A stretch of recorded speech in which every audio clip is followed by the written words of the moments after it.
قال لك جميع الطرق تؤدي الى الجزيره. زيزو في الاهلي. زيزو اهلاوي. ايه المشكله؟ طب يا جماعه احنا مكبرين الموضوع ليه؟ ما عادي، بس انا كان عندي يعني ايه، كان ممكن الاعلان يبقى احسن من كده، كان في التقديم الموضوع كان يبقى احسن من كده يعني. كان في افكار كده تانية كتير. بما انك ذكرت القضيه بقى وما تستفزش الاهلي والحاجات دي، كان ممكن.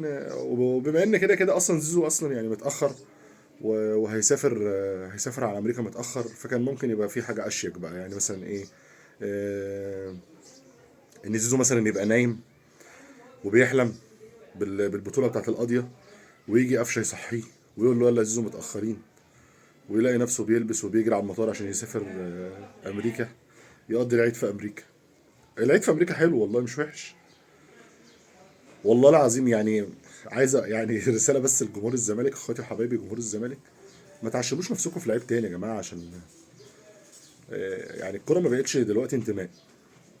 الكوره ما بقتش انتماء دلوقتي. يعني انتوا ممكن تلاقوا مثلا الصبح مصطفى محمد اللي كان قاعد في مدرجات الزمالك امبارح في ماتش الكاس، تلاقوه في الاهلي عادي عادي جدا يعني. حصلت الانتماء ده يعني قليل قوي قوي قوي بنسبه ضئيله جدا. ما عندك مثلا موضوع رمضان صبحي، آه، الاهلي عمل كل حاجه وحارب معاه في كل حاجه، وفي الاخر هو اختار ان هو يروح بيراميدز، وهو اصلا كان مخلص في بيراميدز، والاهلي كان بيخلص الناحيه التانيه مع هادرسفيلد عشان يحضروا لان هو يبني عليه للي جاي. وفي الاخر هو اختار طريقه، واختار الفلوس، واختار. بس لو هنحسبها بالعقل، اللعيب اللي بيجي الاهلي بيبقى جاي عشان فلوس، رقم واحد، رقم واحد فلوس، ده احتراف، زمن احتراف. بس في المقابل هياخد بطولات، وهياخد اعلانات، وهيتقدر ماديا، وهيتقدر جماهيريا، احنا بس احنا كجمهور احنا عاطفي شويه. مش بتكلم على جمهور الاهلي لان جمهور الاهلي مش عاطفي. جمهور الاهلي ما بيقفش على، يعني ما بيفرقش معاه لعيب، اللي يفرق معاه النادي. دي مشكله بقى عند جمهور الزمالك. آه، الموضوع بياخد معاهم اكبر من حجمه.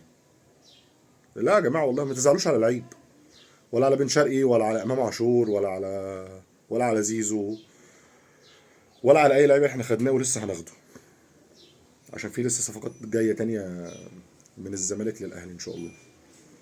اه هو ده الاحتراف. انتوا خدتوا على فكره عبد الله السعيد، وخدتوا ناصر ماهر، وخدتوا كذا لعيب من النادي الاهلي، احنا عادي ما فرقش معانا.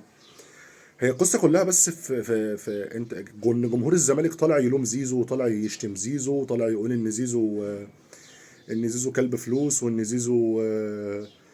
زيزو مثلا طماع او جعان او لا والله خالص. مش الفكره، مش في كده، هي الفكره ان اداره الزمالك اصلا ما عرفتش تتعامل مع الملف من البدايه. يعني ايه 30 40 واحد بيفاوضوا زيزو؟ انت مش عارف تخلصه، ودي قصتك انت بقى. واللعيب خلاص فري ترانسفير، من حقه ان هو يروح اي نادي. فهو هيدور على الانسب له، هيدور على احسن له، وهيدور على النادي المستقر، هيدور ان هو يروح يلعب في نادي مستقر ياخد فيه بطولات الى اخره. فيعني نصيحه والله لاخواتي وحبايبي جمهور الزمالك، ما تبقوش يعني، ما تتعاملوش مع اللعيبه بالذات بالعاطفه. خلي النادي بالنسبه لكم هو رقم واحد في اي حاجه. لعيبه كتير هتروح ولعيبه كتير هتيجي، ويبقى نادي الزمالك، ولعيبه كتير هتروح ولعيبه كتير هتيجي، ويبقى هو النادي الاهلي برضو بتاريخهم وبطولاتهم وانجازاتهم. كل سنه حضراتكم طيبين، وربنا يجعله عيد سعيد علينا وعليكم يا رب، على كل امه محمد. السلام عليكم.